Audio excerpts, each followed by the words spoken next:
Muy buenos días.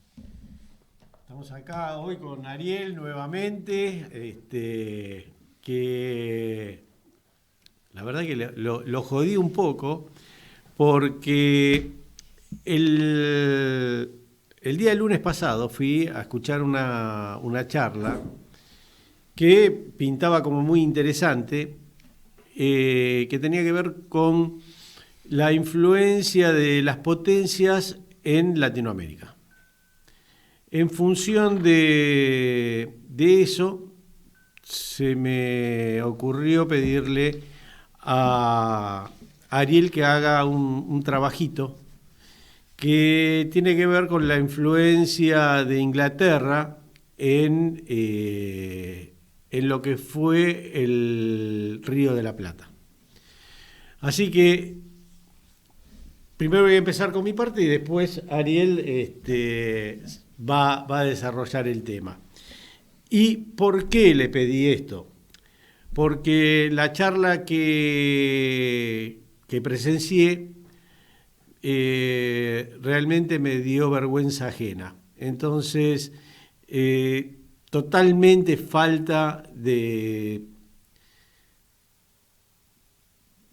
agarrar y tomarse en serio, de ver qué es lo que está pasando, cómo se vienen desarrollando las cosas, de hacer una lectura real y no una paparruchada como la que presencié. Voy a hacer referencia a varias cosas de las que este hombre dijo, que van a aparecer frases sacadas de contexto. Yo les puedo asegurar que lo que voy a decirles es lo más sustancioso que sacó, tratando de ayudar a lo que fue un papelón. Primero vamos a ir con la parte internacional, después vamos a ir enganchando con esta charla que tiene que ver con el desarrollo de estas políticas nacionales. La semana pasada yo les estuve contando de la visita de Xi Jinping a Hungría y cómo se había dado el recibimiento. Paralelamente, les comenté de la propuesta o la dirección que el primer ministro eslovaco estaba tomando para salirse de la OTAN. Esta semana, lamentablemente, ese hombre recibió 5 balazos. Está en terapia intensiva, está muy, muy grave, pero eso parecería de una gravedad terrible lo que estoy contando, pero no fue lo más grave.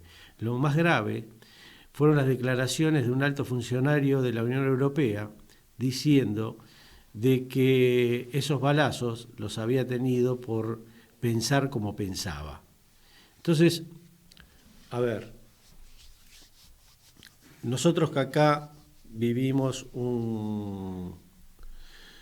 el intento de matar a la vicepresidenta, que hemos tenido en Latinoamérica distintos hechos de gravedad hacia dirigentes que pensaban en forma contraria a lo que es el poder hegemónico que había en este momento manejando el mundo o que todavía hoy existe.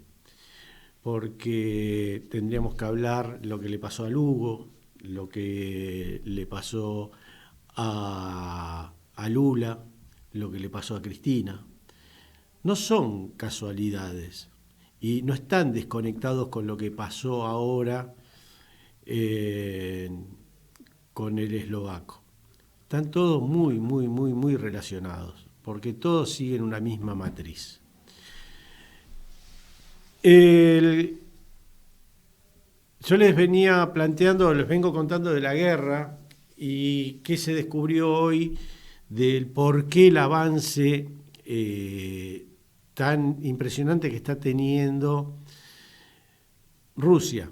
Y resulta de que uno de los puntos que más se había asegurado que es en Odessa. Hoy se descubrió que todas las defensas escatimaron el hierro, escatimaron el hormigón, y las defensas son de papel, que fue un gran curro. Entonces, estas defensas que estaban tan bien ensambladas son una lágrima. Y lo que le está dando es un camino directo a Rusia como para ir tomando terreno. Cuando hablamos de corrupción, y muchos nos ubicamos como el país más corrupto del mundo. No, muchachos. La corrupción es directamente proporcional al capital circulante. Y los corruptos son donde se mueven estas cifras descomunales que se están moviendo hoy en Ucrania, en Israel, que están trayendo estas guerras y donde las vidas de los soldados, la verdad que no importan un pomo. Lo que importa es mantener un negocio de movimiento de dinero y de generar desestabilización en el área. Ahora, bueno, tendría que contarles que la lluvia, lamentablemente, en el sur de Brasil, como les había dicho, continuaron.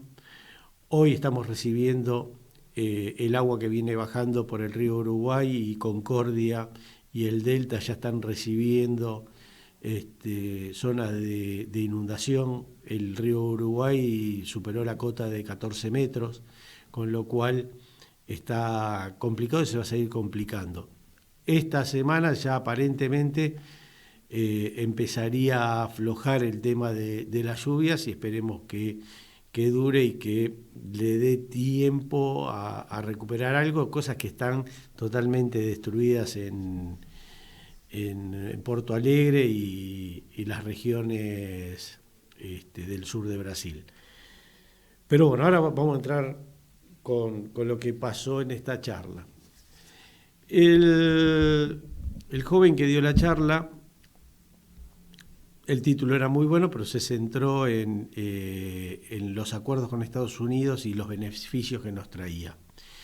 Y de hecho, entre esos beneficios, daba como ejemplo una venta que se había hecho de cebollas a Georgia. Y que ese gran negocio que se había hecho con Georgia se daba en el marco de la contraestacionalidad que tenemos y que nos habían comprado cebolla.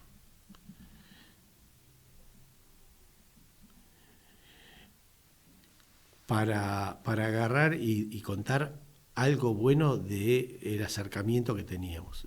Después, la otra explicación que dio era que sobre la compra de los aviones, que eran 24 aviones, y que podíamos decir que era uno por provincia, y que realmente estaba bien. A todo esto nadie le preguntaba nada porque estaba dando la exposición. Después se dieron las preguntas, que fueron muy pocas, y realmente no daba para preguntarle demasiado, porque no tenía el nivel como para agarrar y dar buenas contestaciones, o como para dar ninguna contestación. Siguió con la charla y planteó que teníamos que estar en todos los foros y que Argentina se tenía que abrir al mundo, que era lo que... Entonces, en un momento dice, a todos menos al BRICS, porque el BRICS lo maneja el eje del mal. Entonces, y lo plantea a Rusia y a China, y que de India había que ver, porque lo de India era medio ambiguo. A ver, si uno toma nota de las barbaridades que se dijeron,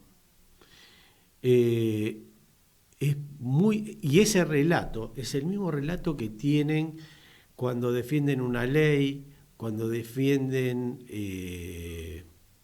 o cuando dicen que están desarrollando los muchachos de este gobierno. Realmente es algo que no se puede llegar a entender cómo tienen, no voy a decir que, no voy a hablar de falta de capacidad, sino falta de tacto, falta de vocabulario, falta de viveza. Todos condimentos que tienen que ver cuando uno va a exponer algo o que va a explicar algo cuando quiere imponer algo, que es lo que quieren imponer en este momento. Lamentablemente es lo que venimos diciendo, la falta de coherencia en querer, en cómo explicar este modelo.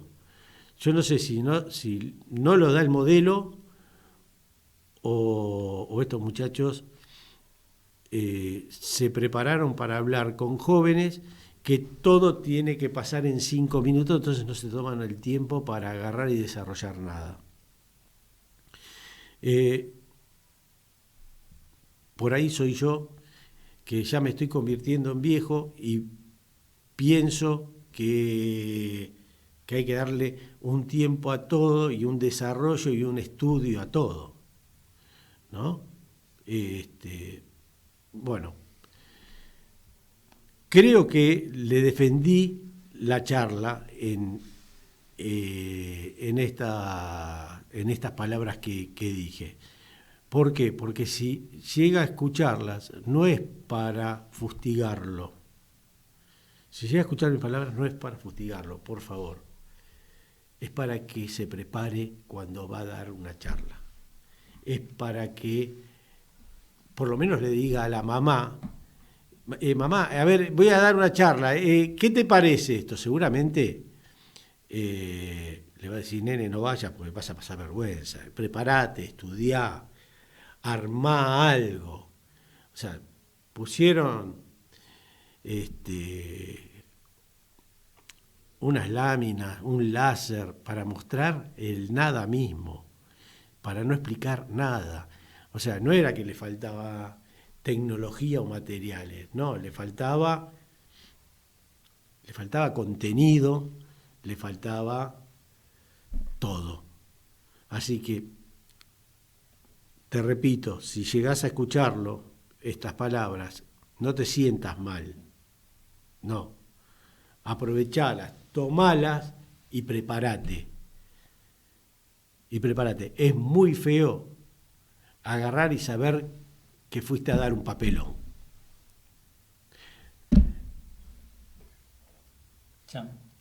No demos un papelón. Vos por lo menos te preparaste, ¿no?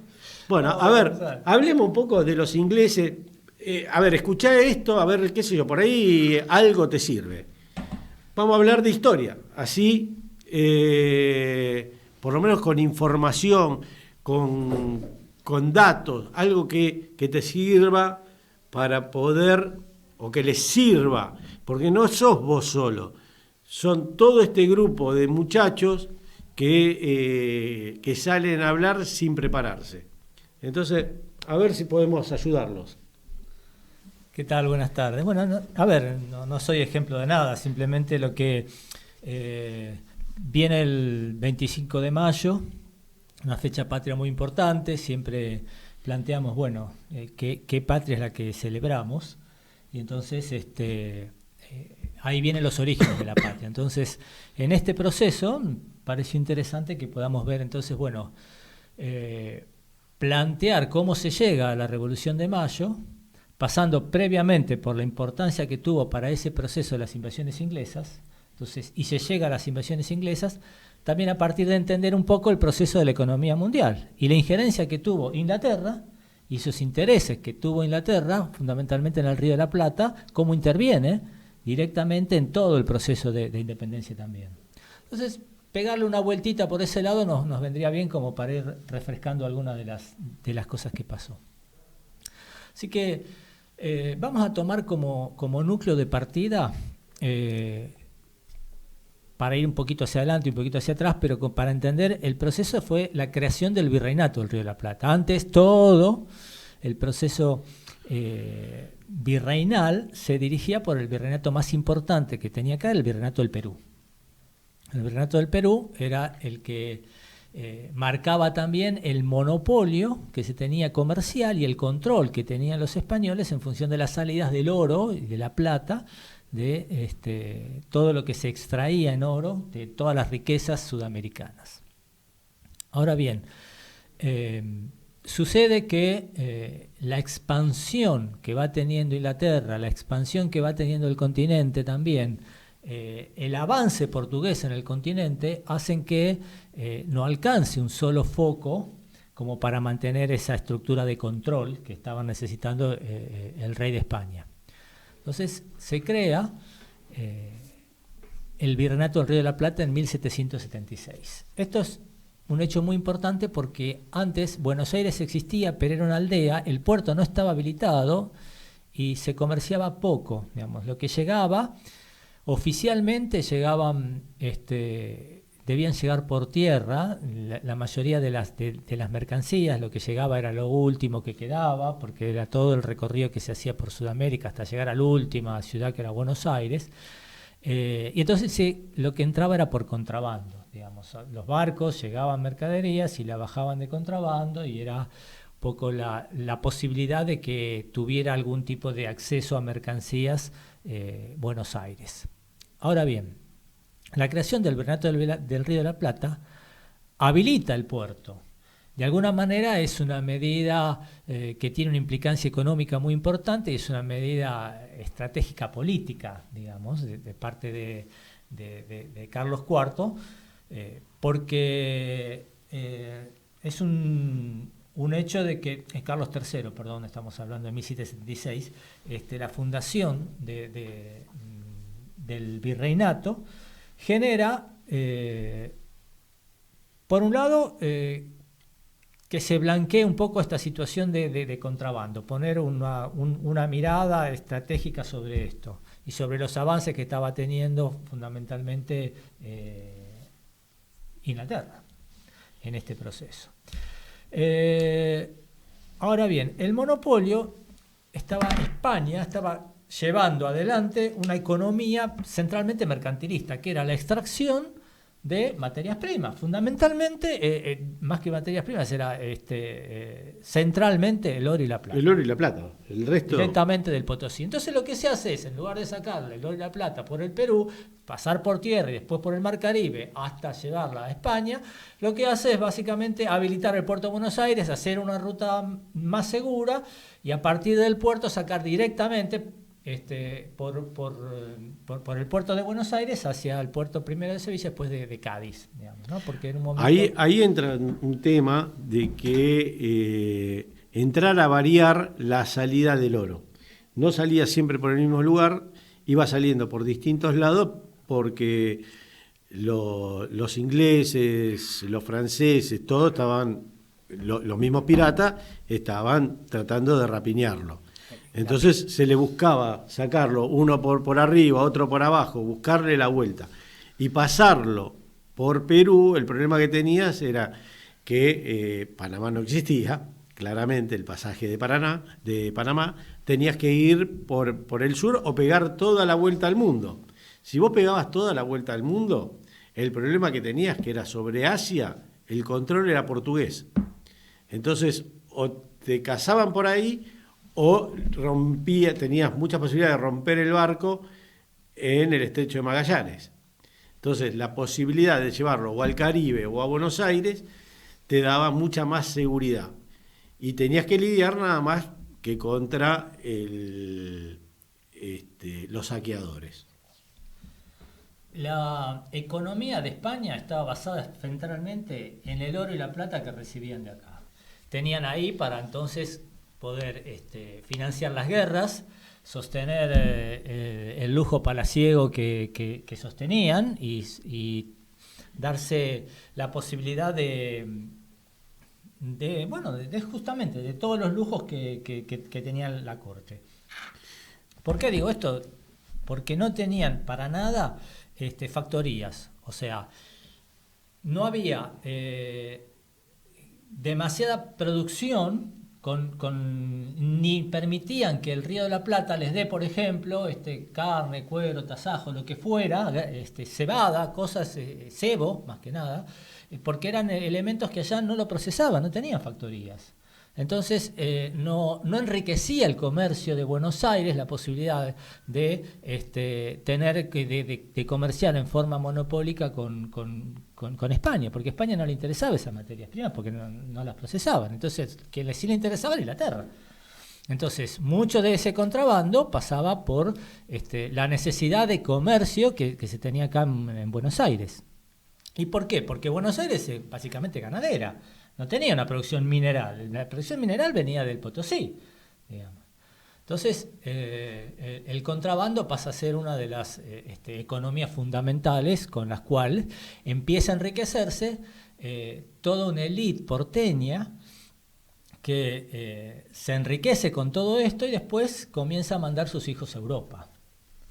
¿Por qué? Porque van a estudiar Europa, se van a enriquecer y a tomar todo este conocimiento para después estar. Entre ellos, Belgrano, por ejemplo, es un ejemplo típico de una familia adinerada que se enriquece en Buenos Aires con estas facilidades y que después Belgrano viene con las nuevas ideas y interviene activamente en el proceso revolucionario. Hay un tema, discúlpame que Sí. te interrumpa, hay un tema que es muy interesante, no lo vamos a desarrollar ahora, pero sí les invito a que investiguen un poco sobre lo que era. Uno escucha hablar de mafias en todos lados. ¿Alguna vez escucharon hablar de la mafia española? Seguramente no. Bueno, la mafia española, de hecho, la mafia siciliana y la mafia napolitana respondían a la mafia española, porque los dos, tanto Nápoles como Sicilia, pertenecían al Reino de España. Y esas asociaciones que había respondían a la guardeña, que era la gran mafia española, que tuvo mucho que ver con todo el contrabando que se hacía en Buenos Aires y donde después, si bien es un secreto a voces, se sabe que estaba muy relacionada tanto con el rey como con la Inquisición. Entonces, ahora no lo vamos a tocar el tema, pero si quieren meterse a ver algo muy divertido del gran quilombo que era la organización del imperio, la mafia tenía muchísimo que ver.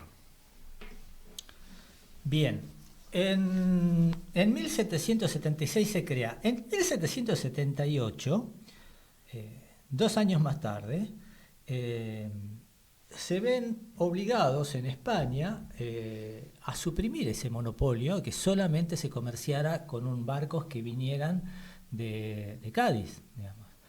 Porque la situación era tan grave en relación con la falta de poderío marítimo para enfrentarse a Inglaterra, a los piratas y a los corsarios ingleses y corsarios de otras naciones, que todos sabían que España llevaba por mar, la única manera de llevar era por mar. Entonces estaban a la caza, porque cazar uno de estos barcos era llenarse de oro inmediatamente. Entonces era muy difícil y además había una red de espías, tanto españoles para tratar de protegerse como de las otras naciones como para tratar de estar informados cuándo, dónde y cómo iba a salir el tesoro para allá. Entonces nos encontramos con una Buenos Aires que está tratando de salir de este monopolio con una falta de comercio legal, pero que entonces el contrabando empieza a ser cada vez mayor. Tratan de legalizar, pero esto esta salida del monopolio que se hace para que otros barcos españoles puedan llegar y se agilice un poco más, aunque se pierda el control, porque al tener un solo puerto de llegada tenés mucho más control, tampoco resuelve el problema económico de la región. Por otro lado, tenemos que tener en cuenta que la independencia de Estados Unidos le había hecho perder 13 colonias a Inglaterra. Y por otro lado, había sido un espaldarazo muy fuerte para todo el mundo ver que una colonia se podía rebelar a la propia Inglaterra y salir airosa de esa situación. Las nuevas ideas estaban en este momento en España. Recuerden que en Francia, digamos, en 1789 es la Revolución Francesa, o sea, y con todo lo que fue el impacto que produjo el hecho de que se dijera basta a la monarquía, que el pueblo tiene derechos y que el pueblo puede elegir. Digamos, libertad, igualdad, fraternidad. Comienzan a generarse todas unas instancias que culturalmente impactan fuerte, sobre todo en la élite, que son los que podían llegar a tener acceso, ¿no? Y tienen después, hay que tener en cuenta que que se produce la revolución de Tupac Amaru, se producen distintos movimientos en Paraguay, se producen también todos movimientos en Nueva Granada. Son todos rebeliones que se van dando contra un régimen. Que el venezolano Miranda interpreta esto como un disconformismo mayúsculo de toda América, y entonces le lleva a William Pitt, a los ingleses, un plan para que invadan Sudamérica de manera tal que ayuden al proceso de liberación, no para que sean colonia inglesa, sino para que los libere y esto le permita un libre comercio. El plan de Miranda lo que implicaba era que se pusiera a un representante de los incas como monarca, cosa que después iba a retomar Belgrano en 1816. Miranda había estado participado en la Revolución Francesa y en la Revolución Norteamericana. Un tipo que era, digamos, un ideólogo fuerte. Y le presenta ya en 1790, después en el 96 y después en el 97, son todas instancias en que va llevando un plan diciendo que América del Sur era un lugar posible, probable y poco defendido por España como para poder hacer el proceso, ayudar a los americanos a liberarse, y eso implicaba romper con el monopolio y le daba a los ingleses la posibilidad de un comercio, de llevarse todas las materias primas y comerciar libremente. Miranda tenía claro que lo que más le interesaba a Inglaterra en pleno proceso de revolución industrial era la adquisición de materias primas. Bien. Aparte España era un imperio que no te permitía crecer. Paralelismo con la actualidad. Tenemos entonces una situación. Inglaterra está con una economía liberal en pleno proceso de revolución francesa, de revolución industrial. Europa llevado por la Revolución Francesa, la independencia de Estados Unidos, distintas rebeliones que se empiezan a ir gestando acá. El contrabando que hace que Inglaterra se vaya se inmiscuya cada vez más en la economía sudamericana. Bien, vamos a retroceder un poquito. Vamos a ir a ver cómo fue la base de entrada de Inglaterra en Sudamérica. Esto, yo me preguntaba, pero ¿cómo llega? Porque Inglaterra estaba más en Estados Unidos, tenía sus colonias arriba, abajo había llegado España, había llegado Portugal, estaban peleando entre ellos con el Tratado de Tordesillas, corriendo para un lado y para otro los márgenes para ver si hasta dónde llegaba y cuánto de Brasil y de toda América tomaba Portugal. Es decir, había una pelea entre España y Portugal clara. Y entonces, ¿cómo llega? ¿Cómo es que se instala en Sudamérica el comercio inglés? Todo viene con un lío en España. España estaba históricamente gobernada por los Austrias. Los Austrias tenían un tipo de manejo de gobierno con determinadas concesiones y mucha corrupción, pero eso, vivir y dejar vivir, ¿viste? Los Austrias tenían también como costumbre, sobre todo en los Austrias menores, ya cerca, tuvieron una época de muchísimo esplendor, porque se llegó a decir de España que en su imperio, en todo su territorio, nunca se ponía el sol. Quiere decir que siempre había un lugar que pertenecía a España en todo el mundo, siempre era de día, digamos, si seguíamos esto. Entonces, pero claro, fueron llegando procesos de decadencia, crecimiento de otras naciones, pérdidas en guerra, y el proceso de los Austria, para no perder la corona, se empezaron a casar entre primos. Ya estaba legalizado esto de casarse entre primos de alguna manera, pero claro, esto fue haciendo que cada vez genéticamente se fueran degenerando más hasta que llegan a no tener descendencia. Bueno, a ver, de ahí es que viene una frase famosa que es: mientras el resto, que era de los Austria, mientras el resto hace la guerra, nosotros hacemos el amor. Porque el sistema que utilizaban era de unirse a través de matrimonios, las familias.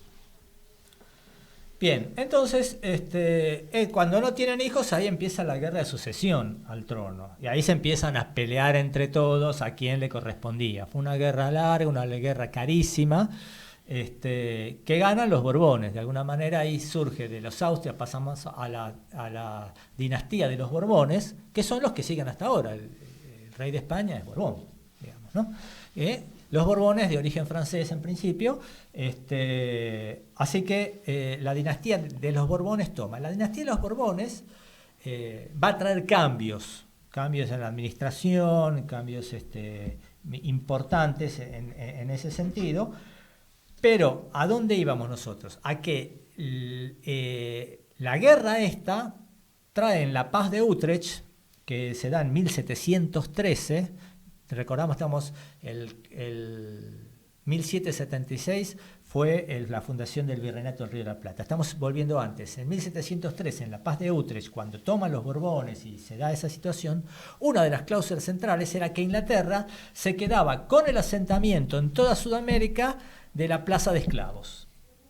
O sea, que Inglaterra, que traficaba esclavos, iba a poder llevar a toda Sudamérica, al Brasil y a toda la zona de Buenos Aires los esclavos. O sea, que había barcos ingleses autorizados a venir al puerto de Buenos Aires y a venir a los distintos puertos. Ahora bien, los ingleses que estaban con necesidad de materias primas traían su barco y lo que se declaraba era que venían con los barcos cargados de negros por un lado, pero de toda su producción. Por otro, estaban en plena Revolución Francesa, necesitaban poner su producción porque si no se fundían. Entonces venían cargados de esa producción y no se iban vacíos. Ellos intercambiaban y se llevaban productos de los distintos lados para llevar materia prima para seguir produciendo. Era su negocio. Entonces, esta habilitación a los ingleses a entrar solamente con los negros, entre comillas, habilitó todo el contrabando, habilitó que comúnmente hubiera barcos ingleses recorriendo todo el territorio. Entonces, se iban cargados de la producción que Buenos Aires no le podía vender a España porque no le interesaba. Centralmente el cuero, el tasajo o el charqui, o sea, la carne que era, no se podía vender carne cruda porque se podría, o sea, no había barcos frigoríficos, obviamente. Discúlpame que te interrumpa un minuto. Y eso iba en detrimento del Virreinato del Río de la Plata, que tenía una cabeza en África.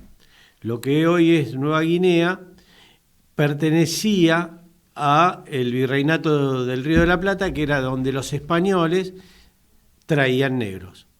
Cuando los ingleses empiezan a traer, ellos empiezan a manejar el negocio de los negros, ese negocio de los barcos españoles queda medio trunco. Bien, entonces ahora sí.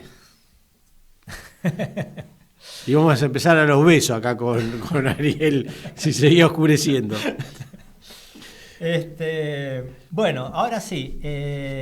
Nos encontramos en que los negocios entonces eran tan importantes que esta paz de Utrecht le da, Inglaterra le deja entonces la concesión a la Compañía de los Mares del Sur este tráfico de negros. Y ahora encontré un dato muy curioso, que es el hecho de que esta compañía comienza a vender acciones. vende acciones porque tenía, por el interés del mercado y por lo que se suponía del oro que se podía traer y los negocios que se podían hacer y todo lo que implicaba el hecho de que Inglaterra tuviera acceso a Sudamérica, empezó a vender acciones y la gente empezó a comprar. Y se fue armando una burbuja a tal punto que se duplicaba sobre sí misma, iba creciendo del año 1712, llega al año 1720, 1713, que es cuando la paz de Utrecht, digamos, empieza cada vez a crecer más y más y más, y esta instancia comercial hace que todo pequeño comercial que podía comprar acciones compraba, porque esas acciones rendían un montón. Entonces, pero claro, rendían no desde lo real, sino desde lo que se estaba vendiendo, que se suponía que a futuro iban a poder sacar. Bueno, es un poco lo que pasó con la burbuja del tulipán. Claro, exactamente. Bueno, esa burbuja del tulipán y esta burbuja de acá de la paz de Utrecht, que fueron los primeros cracks económicos de la historia de la humanidad. ¿No? Tal es así que hasta Newton, mire, Isaac Newton había invertido en esta compañía de negros en Sudamérica, ¿no? El inglés que repartía en Sudamérica, ¿no? Y él, cuando se enteró que había perdido, llegó a perder 20.000 libras esterlinas. 20.000 libras. 20.000 libras. En ese momento era una fortuna incalculable. Una fortuna había perdido. Y él dijo, bueno, puedo predecir el movimiento de los cuerpos celestes, pero no la locura de la gente, dijo. Bueno, dato al margen, bueno, se produce a partir de esta burbuja de los mares del sur, que así se llamó, ese crack no inmobiliario, sino ese financiero. Crack financiero, uno de los primeros de la historia, digamos, de la humanidad. Bien, pero la cosa es que ya la inserción de Inglaterra ya estaba garantizada. Ahora bien, volvamos a la situación que teníamos en el 1800. A esta altura nos encontramos que Napoleón después de la Revolución Francesa, comienza a crecer, a tomar y con esa idea de hacer imperio, comienza a desplegar todo su poderío y avanzar sobre los distintos países, generando un problema para muchos en Europa en relación con esto, y fundamentalmente para Inglaterra. Napoleón pasa a ser el enemigo principal de Inglaterra. Napoleón, vecino de Carlos IV, que era el rey que teníamos en España en 1800, tomaba y le pedía dinero para poder sostener sus guerras, y con ese dinero se aseguraba no tener problema a Carlos IV. Ahora bien, en 1804 hubo un ataque de los barcos ingleses a una fragata, a un convoy de 4 fragatas españolas que venían de Buenos Aires con todo el oro. Los espías habían funcionado muy bien, descubrieron cómo venía, y ya llegando cerca de Cádiz, atacan a esta fragata y le llevan todo el oro. En esa fragata viajaba justamente para Europa Carlos María de Alvear, la familia Alvear, con Carlos María de Alvear, que era hijo en ese momento, y mueren los 8 hermanos de Alvear, y solo sobreviven el padre y él. Muere la madre, y ellos son llevados a Inglaterra, capturados junto con el tesoro y junto con uno de los barcos que había sobrevivido. Ahora bien, todo ese tesoro fue sacado porque decían que si llegaba a Inglaterra, si llegaba a España se lo iba a dar a Francia, y Napoleón lo iba a usar en contra de ellos. Entonces ellos lo que estaban tratando es de minar el abastecimiento para que el ejército de Napoleón no sea tan poderoso, obviamente. Ahora bien, ¿esto qué hace? España le declara la guerra, obviamente. Después que me afanaste todo el tesoro, me destruiste los barcos, bueno, se genera una guerra en 1805. Entonces, en 1804. A partir de ahí aparece toda una problemática en la cual España se ve obligada a tratar, y Napoleón fundamentalmente, para crecer necesitaba destrozar, destruir, doblegar a Inglaterra. Inglaterra sentía que si Napoleón estaba ahí tenía un peligro latente que en cualquier momento le invadían. Y esa tensión era inminente. Napoleón decide, entre sus planes, atacar y doblegar a Inglaterra. O sea, cruzar el Canal de la Mancha, llegar hasta Inglaterra y atacarlos en su propio centro. Porque siempre Inglaterra tuvo las guerras fuera de su país porque era una isla. Y siempre las guerras sí las sufría más el continente. No, aparte, te voy a dar un dato.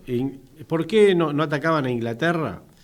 Porque al ser una isla, las familias ricas de Europa tenían sus tesoros resguardados en Inglaterra, porque para atacar Inglaterra tenías que hacer una movida que se enteraba todo el mundo. O sea, entrar a fabricar barcos, entrar a armar un ejército, que el resto se iba a poder enterar y iban a salir en defensa de.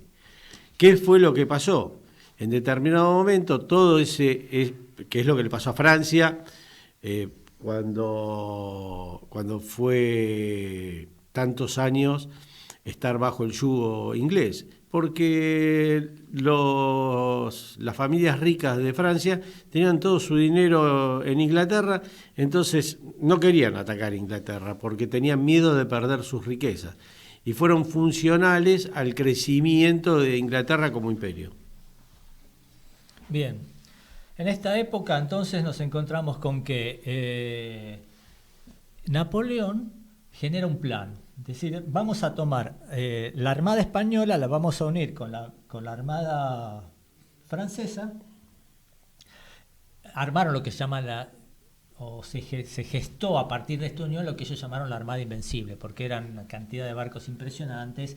Y bueno, lo que ellos trataban sabían que Inglaterra era dueña de los mares en general porque tenían marinos y eran expertos porque nacían en el mar, o sea, todo el comercio y todo lo que ellos, su producción y su vida dependía de eso.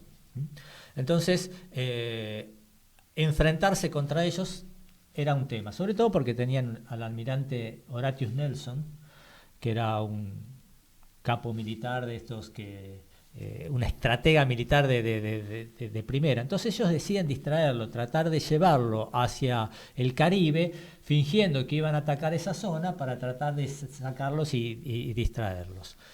No obstante, esto no da resultado. Al comando de la Armada Invencible estaba Pierre Villeneuve, no el corredor de Fórmula 1, sino un Villeneuve. El abuelo.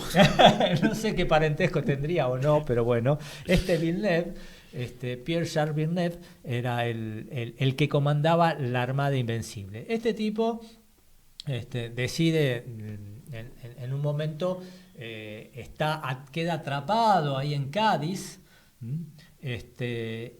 desobedece las órdenes que le da Napoleón. Napoleón quería que el tipo saliera para llevárselos. El tipo no sale de Cádiz, entonces Napoleón le manda un reemplazo, ya le había desobedecido otras veces. Antes de que lleve el reemplazo, Villeneuve decide salir del puerto, evitando la llegada de su reemplazo, y enfrentar directamente. Se encuentra con la armada de Inglaterra, y ahí tienen lo que se llamó la batalla de Trafalgar. La salida de ahí está el cabo de Trafalgar. Ahí se produce una de las batallas más importantes, porque esa define un montón de lo que va a seguir después. En la batalla de Trafalgar no fue para nada gratuita, hubo muertos de los dos lados, cualquier cantidad de naves destruidas, pero los que salen perdiendo en absolutamente todo son los franceses y los españoles. La Armada Invencible queda destrozada, las pocas naves que vino se las robaron, se las llevaron los ingleses, se quedaron sin naves, se quedaron sin el mar, los ingleses dueños de todo el mar, porque ya no tenían ninguna potencia que los siguiera, los portugueses eran aliados de alguna manera de los ingleses, entonces todo el mar queda en manos de los ingleses. Napoleón entonces reagrupa sus fuerzas. Él tenía ya preparado en Francia para cruzar, era distraer con esta pelea más al sur y ellos cruzar el Canal de la Mancha mientras todos estaban peleando abajo, ellos poder cruzar. No puede cruzar porque no tiene barco, no tiene nada ni con qué, entonces ya se da cuenta que no puede invadir para nada Inglaterra, su plan cambia y entonces se dedica al continente.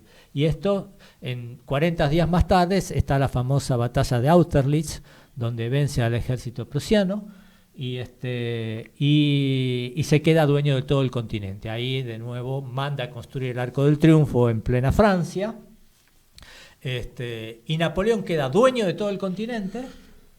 Por otro lado, Inglaterra dueña de todos los mares, y acá en Buenos Aires la imposibilidad de que se defienda de alguna manera el puerto de Buenos Aires, porque quedaban sin abastecimiento, sin comercio, sin españoles que puedan llegar a defenderlos. Es ahí cuando Miranda vuelve a insistir con este plan de, vamos, muchachos, ataquen Buenos Aires porque esta es una plaza fácil, no está defendida, sigue el plan.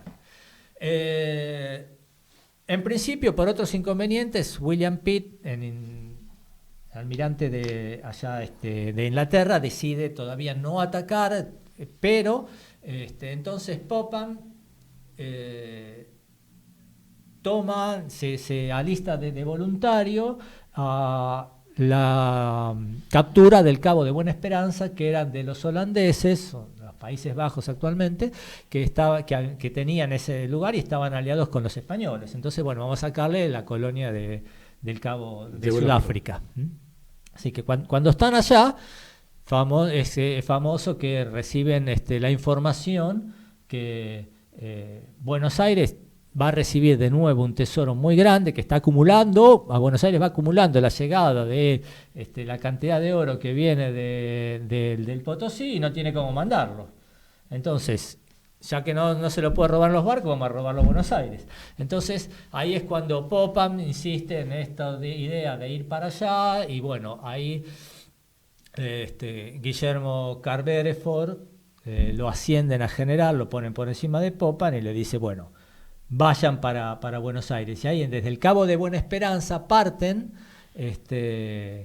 para Buenos Aires, y ahí se va a producir lo que llamamos la primera invasión inglesa en 1806. Que es un éxito para los ingleses, porque la información que tenían del oro era real. Totalmente.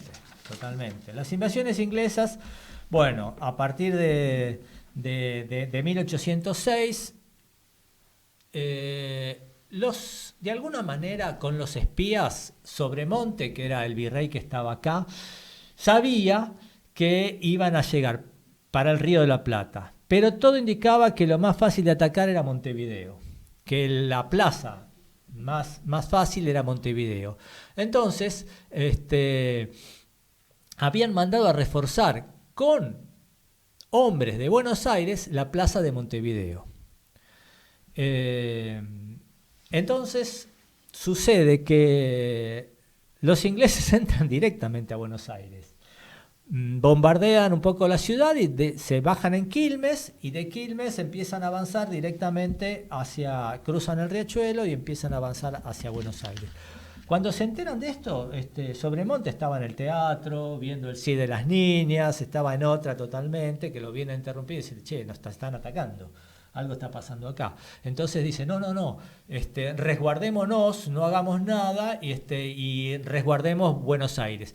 ¿Esto qué le da? La posibilidad de que él junte el oro, junte todo el dinero que tenía y sale con las carretas cargadas, sale hacia Córdoba, tratando de resguardar el dinero. Ellos dicen, bueno, un cobarde. En realidad formaba parte del protocolo. El protocolo era salvemos la plata y después vemos, digamos, ¿no?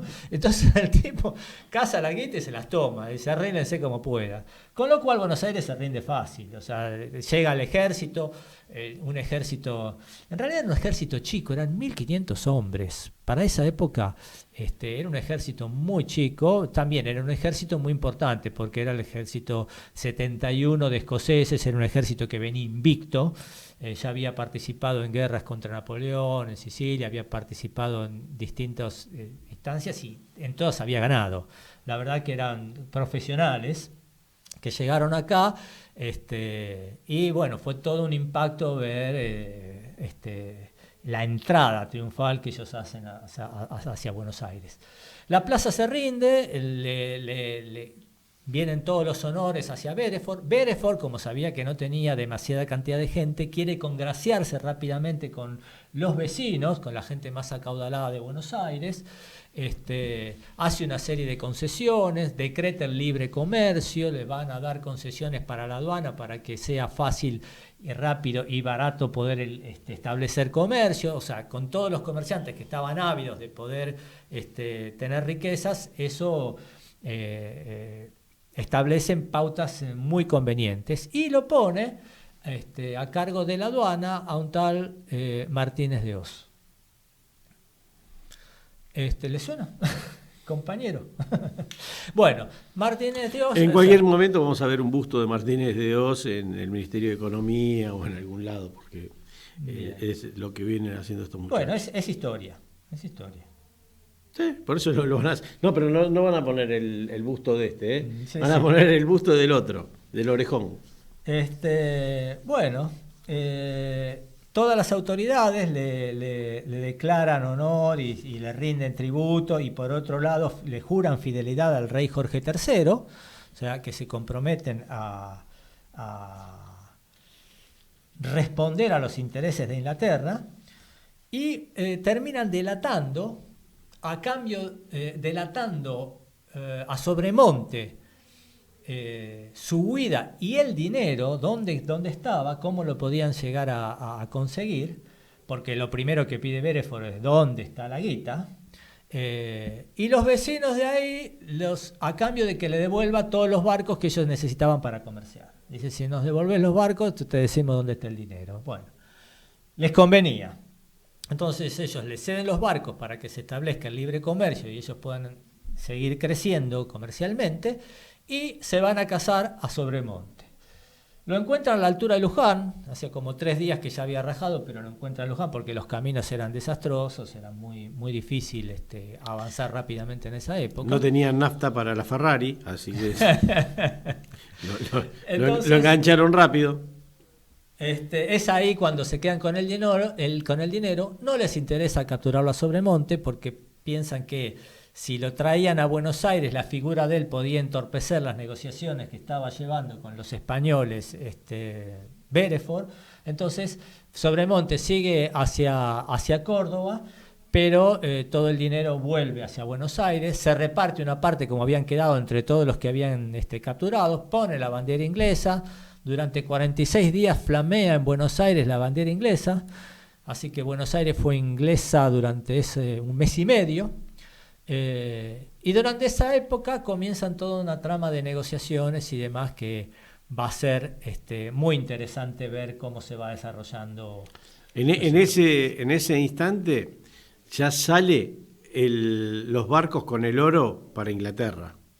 Sí. O sea, eso es inmediato. Eso es inmediato. Además, el oro después, cuando llega a Inglaterra, se monta en carrozas y es llevado y desfilan con ese oro, incluso con bandas tocando y todo, hasta que lo depositan en el barco. Esto fue toda una ceremonia muy importante que se hizo en Londres hasta que se deposita en el barco nacional de Londres ese dinero, un dinero importantísimo, y fue todo un botín sumamente apreciado en Inglaterra, lo que se había llevado. Ahora, ¿cómo andamos de tiempo? No, dale. Bien. Acá tenemos enlaces, porque en esta época aparece, por un lado, la figura de Liniers, que empieza a destacarse. La figura de Liniers junto con Anne-Marie Perichon, que era su amante, que también hace un juego que ya vimos en un programa anterior, la importancia que tuvo ella en las decisiones y en el vínculo de ella también con Bereford, para que Bereford salga libre. También hay que poner en contexto la importancia de Carlota en el mismo momento. Exacto. Ahora, bien, ahí aparece todo un tema, que es el tema continental, digamos, el bloqueo continental que hace Napoleón, porque se queda con todo el continente, habíamos dicho, así como Inglaterra fue de los mares, entonces empieza a tomar las colonias que no podía defender España. Inglaterra trata de hacer fundir a España, no permitiéndole comerciar. Hacer fundir a Inglaterra, no permitiéndole comerciar. No comerciar, ¿qué implicaba? Que las fábricas producían, no tenían materias primas o no se podían reabastecer de materias primas en el continente, ni podían ubicar su producción. Entonces, realmente hubo un problema económico muy fuerte en Inglaterra en ese momento a partir del bloqueo continental, que tratan de solventar ¿cómo? Poniendo sus productos, llevando sus productos a las colonias y a la periferia, donde ellos eran dueños de los mares, y trayendo las materias primas, ahora sí, de toda esa periferia que no podía controlar España. Eso fue lo que salva a Inglaterra de esta situación. Pero claro, Portugal, que habíamos dicho que era aliada de Inglaterra, rompe ese bloqueo continental. Cuando Napoleón se entera de que Portugal, en la punta de la península ibérica, había roto el bloqueo continental, le pide permiso, entre comillas, a Carlos IV para pasar por España para atrapar y poner preso a los reyes de Portugal y a toda la corte por haber roto el compromiso del bloqueo continental.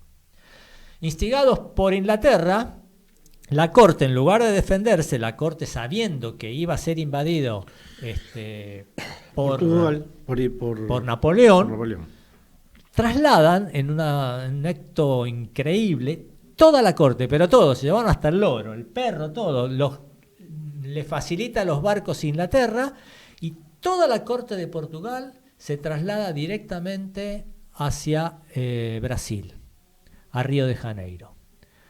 Ahí llegan y se instala la corte, o sea que Portugal sigue dirigiendo y sigue siendo corte y sigue sosteniéndose como país dentro de Brasil. Y ahí va la princesa Carlota. Carlota era la hermana de Fernando VII y junto con Lord Stranford, que va a ir también porque los ingleses son los que apañaron, llevaron y permitieron y salvaron a los portugueses de caer bajo las garras de Napoleón, se encuentra una base inglesa en pleno Brasil. Que para que se den una idea, ese hombre venía a ser el Kissinger de esa época. Exactamente, Lord Stranford era el que manejaba toda la política, ahí, por eso decimos la injerencia que tuvo Inglaterra siempre en todo lo que se dio. Bueno, nosotros ahora vamos a dejar esto ahí y vamos a ver qué pasó con las invasiones inglesas. Las invasiones inglesas, en ese momento, Liniers trata de tomar la defensa, o sea, se dan varias circunstancias. Por un lado, Sobremonte, que se había ido a Córdoba, trata de armar la resistencia de Córdoba, donde recibe ayuda de los cordobeses, incluso de los indios que también aportan, los indios ranqueles de allá. Hubo indios también que aportaron, los pampas también aportaron gente para ir armando lo que fue el proceso de la reconquista, ir armando un ejército que pudiera enfrentarse a este ejército de 1.500 hombres, que cuando se dieron cuenta que eran solamente 1.500 y no tenían refuerzos, mientras Beresford empieza a pedir refuerzos que venían de Inglaterra o del Cabo de Buena Esperanza o de algún lado que le manden gente para poder sostenerse, muchos, entre ellos Álzaga, comienzan a gestar el plan de resistencia. Entonces se juntan lo llama Juan Martín de Pueyrredón, arma un ejército en la Quinta de Perdiel y empiezan ahí a hacer un ejército con todos los que tiene, a tratar de armar al pueblo. Una de las cosas que hizo Beresford fue requisar todas las armas que pudo, pero la mayoría de la gente las escondió. Entonces, ellos tenían un ejército solamente armado con españoles y criollos, porque pertenecer al ejército es pertenecer a una casta, ¿no? Era tener un privilegio. El ejército tenía fueros propios, podían elegir sus propios comandantes, tenían un tratamiento especial, tenían además una paga sostenida, un sueldo y un ejercicio. Pero claro, eran pocos y el erario público no podía sostener a muchos más, porque Buenos Aires era una plaza chica. Ahora bien, así como era una plaza chica, tenía un ejército chico. Ahora no sé si con ese ejército chico no defendieron nada, ahora necesitaban un ejército grande. Para eso tuvieron que incorporar, y esto fue muy revolucionario, incorporar a la plebe. Incorporaron a los negros, incorporaron a los paisanos, incorporaron a todo el que podían, mulatos, zambos, arribeños, que eran los que venían de las provincias de arriba, y los distintos cuerpos de catalanes y de cada uno, vizcaínos y cada uno de las distintas regiones de España que estaban acá. Cada uno tenía su cuerpo y se fueron incorporando así a la gente, pero la tuvieron que armar, o sea, armaron al pueblo. Y fue el pueblo el que sale, de alguna manera, a defender y a enfrentarse a Bereford. Bereford, con su red de espías, descubre que están ahí en Perdriel armando un ejército de resistencia y los va a atacar. Sí, les gana, quiere decir, salen todos corriendo, huyen, pero soldado que huye sirve para otra guerra, no lo destruye para nada. Entonces se vuelven a armar y vuelven a generar esta instancia de peligro y de toma. Por otro lado, Liniers se fue a Montevideo, cruzó para allá, porque recuerdan que les dije que la plaza de Montevideo era la más leve y que pensaban que iban a atacar primero Montevideo. Entonces él se fue a buscar los refuerzos que habían estado allá, volverlos a traer para acá y volver con esa gente, y con el apoyo del gobernador allá, Ruiz Huidobro, que les diera apoyo para poder sostener la recuperación de Buenos Aires. Entonces cruza Liniers para allá, también estaba Belgrano, se había ido para no jurar, fue uno de los pocos patriotas que no juró fidelidad a Jorge III, y entonces tratan de armar la resistencia desde allá. Entonces teníamos, por un lado, la resistencia hecha acá en Buenos Aires, por otro lado la resistencia por Álzaga, la resistencia de Córdoba que se estaba armando con Sobremonte, la resistencia de Montevideo que la estaba haciendo Liniers, y también hubo otro dato muy interesante que fue que un matemático, Felipe Centenach, que era matemático y era ingeniero, comienza a realizar reuniones en una librería secretas para tratar de armar lo que fue denominado el primer intento de movimiento civil, digamos, de guerrilla urbana, digamos, ¿no? ¿Por qué? ¿Qué es lo que intenta hacer? Ellos intentan, con la ayuda de Alvear, alquilan una casa enfrente al fuerte y lo que hacen es un túnel. Cavando. Era típico que en esa época la plaza, la manzana de las luces está llena de túneles y demás. Bueno, arman un túnel para pasar por debajo del fuerte y pasar también otro túnel debajo del Teatro de la Ranchería, que lo habían tomado como base los ingleses, y poner dinamita ahí abajo, o sea, dinamitar, poner minas ahí abajo y volarlos de una, ¿no? O sea, estaban en plena tarea también. Entonces, todas estas fueron las resistencias que se fueron dando en pleno Buenos Aires para tratar de sacarse a los ingleses de encima. ¿Qué pasa? Liniers cruza desde Colonia del Sacramento, cruza hasta Tigre, y por Tigre empieza a avanzar para Buenos Aires, tratando de hacer la famosa reconquista. A medida que va avanzando el ejército, se le va sumando gente, y cada vez se hizo más numeroso ese ejército, a tal punto que ni siquiera lo espera, y decide no esperarlo a Sobremonte, que venía bajando de Córdoba, y deciden atacar ellos directamente. Cuando ven que van a atacar, la avisan para que Centenach no vuele nada, porque le iban a volar a ellos también. Entonces hubo toda una coordinación ahí tratando de llegar. Cuando se ve semejante ejército, bueno, Bereford se rinde incondicionalmente. Y digo incondicionalmente, no puso ninguna condición.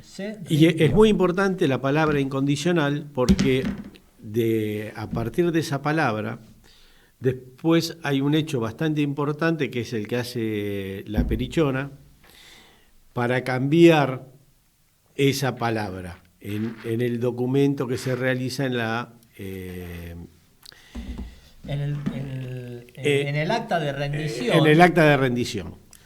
Era una rendición incondicional. Esto hacía que Bereford fuera juzgado y muy posiblemente sentenciado a muerte por no haber resistido ni establecido ninguna condición en relación a su rendimiento. En Inglaterra. En Inglaterra. Esto lo ponía en una situación grave porque él iba a ser deportado a Inglaterra y en Inglaterra iba a ser juzgado.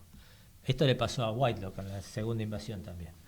Entonces, en esta instancia, Bereford es tomado prisionero y lo llevan, él capitula y lo llevan prisionero a una quinta en Luján. Bien. Ahí es donde aparece la Perichona. Liniers se había ido, la Perichona o Anne-Marie Perichon, que era la amante de Liniers. Esto si lo pueden ver, no nos vamos a extender acá en este tema porque lo desarrollamos mucho en la historia de ella anterior. Cuando hablamos justamente de todo esto, ¿no? Bien. Liniers, que se había ido a Montevideo, después llega, establece la reconquista de Buenos Aires, pasa a tomar un papel relevante en cuanto al mando, porque cuando llega a Sobremonte le tiene que ceder el mando de las milicias y el pueblo le empieza a responder a Liniers. No hay, como dijimos, no hay ninguna condición en relación con Bereford, pero la Perichona lo convence a Liniers, a su amante, de que Bereford, que hagan un acta y que le ponga algunas condiciones y que ponga determinadas condiciones favorables en el acta de rendimiento para que Bereford pueda volver cuando tenga la posibilidad, pueda volver a Inglaterra. A Inglaterra. ¿Por qué? Porque había todo un movimiento que estaba tratando de que fundamentalmente de no perder el comercio con los ingleses, que había sido tan favorable también. Entonces, esto hace que a Liniers, Álzaga y el secretario de Álzaga, Saturnino Rodríguez Peña, vayan y hablen en secreto con Bereford. ¿Para qué? Para que lograr hacerlo fugar y que pueda salir de ahí, con la condición de que no ataque a Buenos Aires y que establezca la posibilidad de presionar para que se logre el libre comercio acá, que los ingleses, que no haya una masacre inglesa, que vengan a atacar, porque se esperaba que hubiera una nueva invasión, porque sabían que ellos habían retrocedido, pero los barcos no se habían ido. Popham no se fue y quedó ahí con los barcos ahí afuera, bloqueando el puerto de Buenos Aires y de Montevideo, esperando refuerzos, que ellos sabían que iba a haber una nueva invasión. Entonces no querían que en esta nueva invasión fuera sangrienta, querían salvar las papas, y entonces, pensando que ya lo iban a derrotar, ya estaban tratando de negociar con Bereford la posibilidad de quedar bien parados económicamente, fundamentalmente. Entonces, esto hace que a Bereford, cuando tiene que ser deportado junto con todos, porque el Cabildo decide llevar a todos los prisioneros a Catamarca y al norte, a distintos lugares del interior del país, para que no puedan volver a Inglaterra y que no los puedan volver a atacar, se los llevaban prisioneros para allá. Entonces, con una orden falsa, Saturnino Rodríguez Peña hace que le entreguen a Liniers por pedido, supuestamente una orden falsa de Liniers, por pedido de Liniers, y entonces lo sacan de su prisión y lo llevan directamente a Tigre, y de ahí lo embarcan en una fragata inglesa y se lo llevan a Montevideo. Hay una película muy linda para ver, que es El soldado inglés. Búsquenla, muy buena, es la historia de un soldado que es mandado a Mendoza. Y se desarrolla ahí su vida, muy interesante la película. Está piola.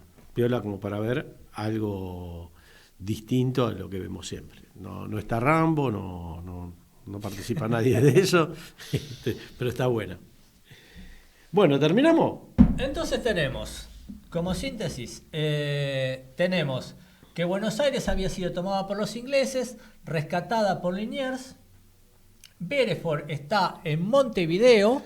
En Montevideo asesora a las fuerzas que vienen de la segunda invasión inglesa, que venían a reforzar. Y él promete no atacar, así que él no fue, pero sí asesoró para que Whitelock también desembarque por Quilmes y haga todo el ataque de la segunda invasión, que vamos a ver en el próximo programa, que nos va a llevar a el proceso revolucionario, que ya tenemos el 25 de mayo en la próxima semana y vamos a hablar de esa instancia. Nos encontramos con los ingleses ahora en una actitud ya directamente, abiertamente hostil contra España, con mucha fuerza, porque Whitelock va a venir con un ejército de casi 15.000 hombres, entre 12.000 y 15.000 hombres, no los 1.500 que había traído Beresford, y vamos a ver cómo se desarrolla esa segunda invasión inglesa. Tenemos, por otro lado, el pueblo armado, que va a elegir a Liniers como su virrey. Como van a destronar al virrey, el pueblo va a destronar al virrey sin autorización del rey. Es el pueblo el que elige su autoridad, y esa autoridad va a ser un francés. Justo Francia, que estaba en guerra de alguna manera con España, porque bueno, lo va a capturar al rey Fernando VII. Ahora lo vamos a contar esto en la próxima, ¿sí? Entonces, nos encontramos en una Buenos Aires totalmente convulsionada, con una milicia que ahora no pueden sacarle las armas y no pueden reducir el ejército, o sea que hay una erogación del erario público muy importante para sostener ahora un ejército mucho más importante, y con un montón de protagonistas que va a estar, ahí va a estar la madre de la patria. Va a hacer sus primeras batallas, va a estar acá, va a estar Belgrano. Recuerden que la madre de la patria, porque suscríbanse. Remedios del Valle. Así pueden buscar el programa que hicimos sobre Remedios del Valle. Que era negra. Y que hay que reivindicarlo, no solamente a ella como persona, sino también a su raza. Porque a nosotros estamos muy mal vistos desde muchos países africanos como un país de blancos donde no existen los negros y demás, y el tema del negro acá es que se licuó con el blanco, y donde esa película que yo les conté antes, del soldado inglés, tiene también mucho que ver con el desarrollo que se hizo sobre los negros en el interior, porque la fiebre amarilla los mató acá en Buenos Aires, pero no los mató a los del interior. Y los que dicen, no, pero fueron como carne de cañón en la guerra del Paraguay o en las otras guerras, tengan en cuenta que las mujeres no iban en masa. Así que es muy interesante. Bueno, nos vamos a encontrar entonces, en síntesis, para el programa que viene, con María Remedios del Valle. Nos vamos a encontrar con el gran Bouchard, que aparece nuevamente, que tenemos un programa sobre María del Valle, un programa sobre Bouchard. Nos vamos a encontrar con Belgrano, que también hablamos, nos vamos a encontrar con Güemes, es decir, nos vamos a encontrar ya con personajes sumamente importantes que hacen sus primeras armas y empiezan a mostrarse acá en el proceso de la segunda invasión inglesa, que vamos a ir contando y que van a ser protagonistas del 25 de mayo y de toda la gesta patria que nos instala a nosotros como nación. Así que suscríbanse, como dice, y pueden buscar en los programas anteriores toda esta información, que vamos a darle una vuelta de tuerca en el programa que viene. Gracias, Ariel. Bueno, para terminar les voy a decir algo. Nosotros hicimos un desarrollo histórico y, a ver, ¿cómo podemos enganchar esto con esto que yo le decía a este chico? Estudia, mira, informate. Hay algo que es muy claro. Estos chicos dicen quiénes son los buenos y quiénes son los malos, ¿no?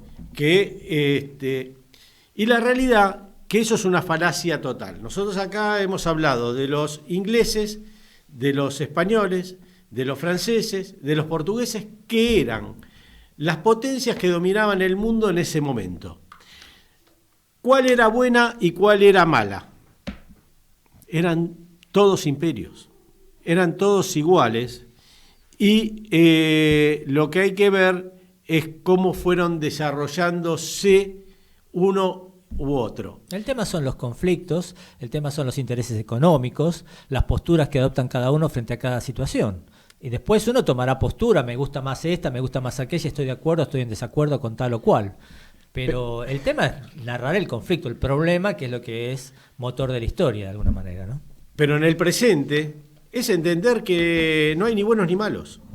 No hay ni buenos ni malos. Menos agarrar y hablar de pueblos buenos o malos. Cuando nosotros agarramos y planteamos en un mundo que es todo capitalista, agarrar y tildar a uno, primero que si hubiese uno que fuese zurdo, y bueno, es lo que se elige y se busca una salida económica para una sociedad. Puedes salir bien, regular o mal, pero no te hace ni mejor ni peor persona el elegir un sistema distinto. El resultado después se verá o se irá viendo en el transcurso del tiempo, pero eso no te hace ni mejor ni peor.